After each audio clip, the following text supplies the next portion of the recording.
Haadha beelli ajjeesee daa'imni harma hootu, argaa darbuun cubbuudha yoo dhabdes wanta gootu.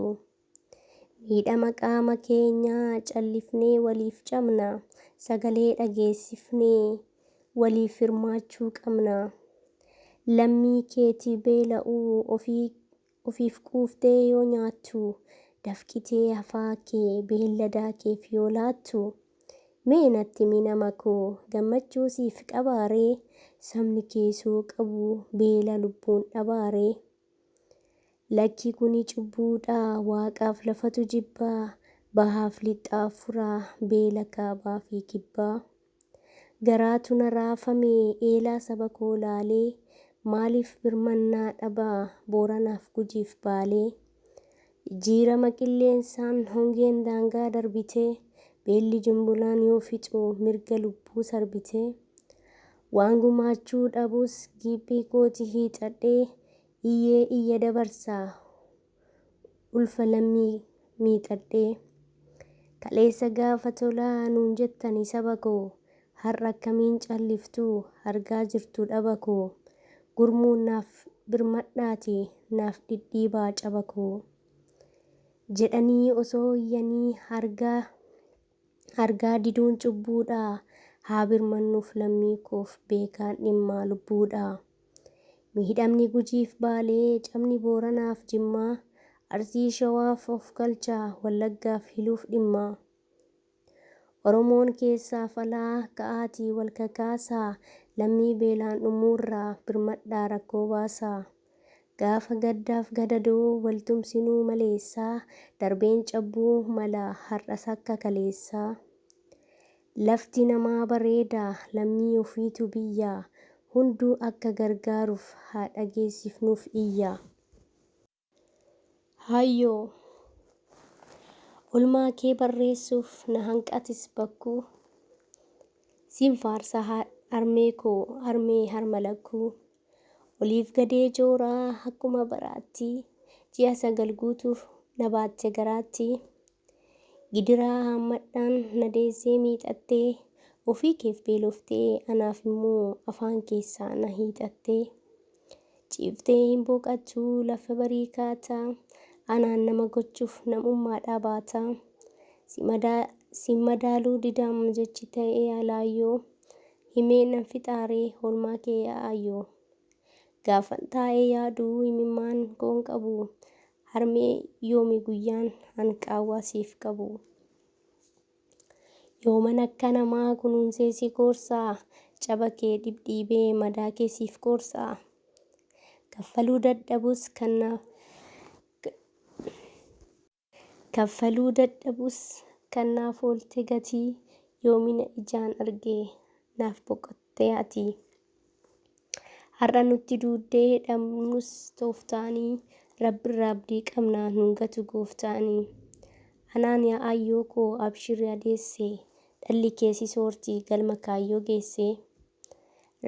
Rakkoon nuti duulanis qaawwa keenya bananii, boru argachuuf jirraa kiisii har'a qananii. Gadadoo dhamdhamarna irraa qananiin seerattu, umurii kee qofti kuma naaf haa dheerattu. Dubartii baatteetu miixattee gootaaf hayyuu deessee, daarteetu hiixattee soora afaan keessee. Amantii duudhaaleen kan sirnaan nu ajaju, dirqama ofirraa qabna dubartoota kabajuu. Dubartiin ulfoodhaa simboo biyya lafaa, osoo jarri hin jiraanne walonoon hin jiru dacheen dawwaatti hafaa. Warra si utubuun geessa galma kaayyoo, haadha warraa keetii obboleettiif hayyoo. Dubartiin haadha siiqqee ulfoo Oromoo ganamaa, kadhaa ulfina isheetiin karri cufaan banamaa. Biqiltuu hongeen gogsee kadhatee dararsiti, nama waaqaaf lafaa kan wal lole araarsiti. Jechi ishee gituun jiru dubartiin baru waan hundaa, dura ishee qaxxaamurtee hin ceetu laga guddaa. Amaanaa Rabbi guddaa haalaan hubattu miiraa, anniisaa duuba namaa gartokkeen qaama dhiiraa. Mi'eessituu jireenyaa kennaa waaqaa dubartii, bara jireenya guutuu haa kabajnu nu marti. Harmee koo Situ na guddisuuf sagal kuftee kaatee namaan nan qixxeessituuf namaa gadi taatee. Bara kan kee guutuu anaaf jecha fixxee ana na jiraachisuuf boolla meeqa lixxee. Ana na guddisuudhaaf humna kee qoorsitee ofii agabuu bultee ilmoo kee koorsitee. Hiitee waraartee rakkoo koo nan jaalattu anaan na oolfachuudhaaf qoreeyyuu laallattu. Rakkoon ani qabu hundumaa hubattaa ofii gaaddisa naaf taatee haduudhaan gubattaa. Bakka kan koo buutee okkolta caba koo arguun hin jaalattu rakkina dhaba koo. Ilmoo koo naan jettaa naaf laaftee garaa labbeetuuf na qabdee natti agarsiista karaa. Harmee naaf siraadhu hamaan sin tuqiinii rakkinaaf gadanoon homtuu sin quuqiinii. Gammadii jiraadhu umurii kee guutuu gadadoon bara baraan hamaan kee haa duutu. Gaarummaa seenaa nama barsiisu. Kaffaltii mana barumsaa isa kaffaluuf mucaan harka qalleessii tokko mi'a adda addaa manarraa manatti naanna'ee gurguraa ture. Guyyaa tokko garuu mucaan kun baay'ee beela'e. Garuu nyaata bitatee akka beela hin baaneef maallaqa tokkoyyuu hin qabu. Waan godhu wallaale. Mana namaa gaafatee yoo argate nyaachuufis murteesse. Akkuma akeekkatee dhaqeen balbala mana namaa deemee rurrukutuu eegale. Gaafa balbala tokko lama dhabee darbee sadaffaa rukutu mucaan bareedduun haalaan baay'ee nama hawwattu balbala bante. Maal si gargaaru jetteen jedhee nagaa gaafate. Miira qaama isaa hundinuu bareedina isheedhaan hatamee. Beeluu isaayyuu dagatee bishaan dheebodhee bishaan naaf kennii jedheen. Isheenis tole jettee gara manaa ol seente. Bishaan dhiistee aannan fiddeef. Innis gammachuudhaan dhugee beela isaas dheebuu isaas wal duugaatti ba'e. Isa booda akkas jedhee ishee gaafate. Sagalee cirrachaa meeqa kaffaltii nanaa irraa qabdu jedhee ishee gaafate. Isheenis kofaltee haati koo yommuu gorsa naa soortu jechuun koos akkana guddiftetti nama gaariif godhii garuu gatii fudhachuu namarraa eeginii naan jette ittiin jetteen. Innis gammachuudhaan ishee gaafate. Nagaatti dhaamee deeme. Ajaa'iba waan cimaa barii jecha ofirraa ilaalaa qaari'ee.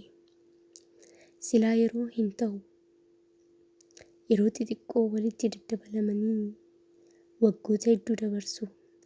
Akkuma amala isaatti of gargaaraa barnootaanis guddachaa deeme. Waggoota dheeraan boodas dooktoriin fayyummaa nama eeguu fi nama guddaa baay'ee kabajamuu fi itti gaafatamummaa guddaa qabu ta'e. Yeroo tokko tasa mucaan tokko akka dhukkubsachaa jirtu narsiin hospitaalaa tokko keessaa tokko itti himte. Akka baay'ee dhukkubsatee fi dhukkubni ishee immoo baay'ee akka ishee irratti cimaa deemee dhaga'e. Innis maqaa ishee eenyu akka taate bakka isheen jiraattu narsii sana gaafate. Narsiin sunis waa'ee nama sanaa baay'ee waan hin dhaga'amneef odeeffannoo ishee dhukkubsattee fiddeef. Gaafa kana ilaalus namni kun nama yeroo dheeraa dura beela isa baafteedha. Amma garuu isheen bultii ijaarrattee jirti. Garuu guyyaa keessa dhukkubni gadi ciibsee. Ganarratti naasuudhaan mana yaalaa sanaa keessaa narsoonni jiraniif dooktorri jiran dhiyoodhaan akka ishee seeqan wal'aananiif ajaja dabarse. Deemees ilaale. Guyyaadhaan guyyaatti itti fooyya'ee mana yaalaa sanaa keessaa ba'uu geesse. Haa ta'u malee sababni yeroo dheeraa mana yaalaa keessa ciifteef yaaddoo ishee qabee yaaddoon ishees kaffaltii mana yaalaa itti ciifte akkamitti akka kaffaltuu danda'u jette dhiphattee turte. Innis ergaa isheen fooyyessitee of bartee bira deemee gammadee fi na yaadattaa jedheen. Isheenis lakkii isin hin yaadadhu jetteen. Ani isa waggoota dheeraan duraa of gargaaraa barachaa ture. Baay'ee waanan beeleef mana namaarra deemee osoo nyaata kadhadhuu mana keessa rukutee jennaan ati aannan naaf buufteedhaa ittiin jedheen. Isheenis boo'ichaan gammachuun imimmaan lakkuu roobsite. Gargaartuun ishee ciises innis amma kanaaf kaffaltii haddooftuu hin qabdu. Ani har'a jecha ati yeroo dheeraan dura gaarummaan kaffaltii osoo nama irraa hin eegin godhi jetti sana har'a kaffaltii kee nan baasa. Nagaan maatii keetti galii ittiin jedheen. Gaarummaa gochuun ofiifis lafarrattis du'a garasittis wabiidha. Aayyoo koo harmee koo deessee koo jireenyi hin tolu aayyoo koo si malee jaalalli hin dulloomne jiru kan kee malee. Galanni kee hin dhumu burqaa akka galaanaa aayyoo haadha gootaa dansaa akka waaqaa. Haadha beekaa aayyoo maaltu siin madaalaa. Gorsituu saba guddaa dandeettuu waan hundaa akeekattuu daandii haqaa qoosaa hin taane kabajni siif malaa harmeen hundaan olii. Mee takka ka'ee harmee keenyaaf walaleessuu. Harmee jiraachuu keetiin jiraadhee waamamuu keetiin awwaadhee salphina keetiin ulfaadhee qullaa taatee ani uffadhee ati beeloftee ani nyaadhee. Mee maaluma hin taane ati mee maaluma naaf hin goone ati. Dafqaan gubee xuruurfattee sabbata mudhiin guduunfattee anaaf jettee boquu buuftee anaaf jettee burjaajoftee buruu kootiif galaa keessee jilbeeffattee waaqat boossee.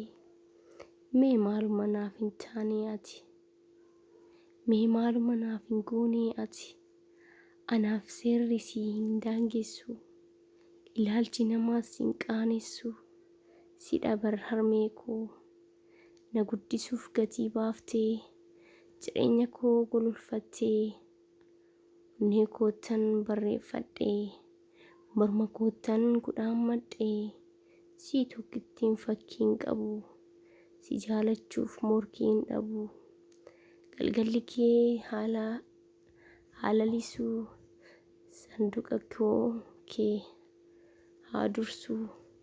Dabareen koo siif jiraadhaa akka maleen si jaaladhaa. Aayyoo koo harmee koo harmee xiyya gootaa yaa sunsuma jiru utubduu jireenyaa tan ittiin waraanu. Da'umsaaf guddisaan haadhatu hin yaadin waaqatu nuuf jira. Siiniin ol qabadhaa rakkoo yoomiin argaa. Siiniin kaayyoo godhadhee jireenya koo margaa. Gaachana naaf taataa rakkoo too barartaa. Anaaf gammachiistee teetiif yaadaaf galtaa. Ganuma harmeetoo waaqaaf kadhattaa. Hordoftoota yuutuubii koo maraa akkam jirtu nagaa jirtu nageenyiif araarri waaqayyoo bakka jirtanitti isiniif haa dabalu isiniin jechuu barbaada. Maarree chaanala kanaaf haaraa warri taatan sabskraayibii laayikii koomentii gochuun dagatinaa. Maarree chaanala kanaaf immoo warri maamila taatan akkasuma laayik sheer koomentii gochuudhaan na bukkee akka dhaabbattan abdii guddaan qaba jechuudha.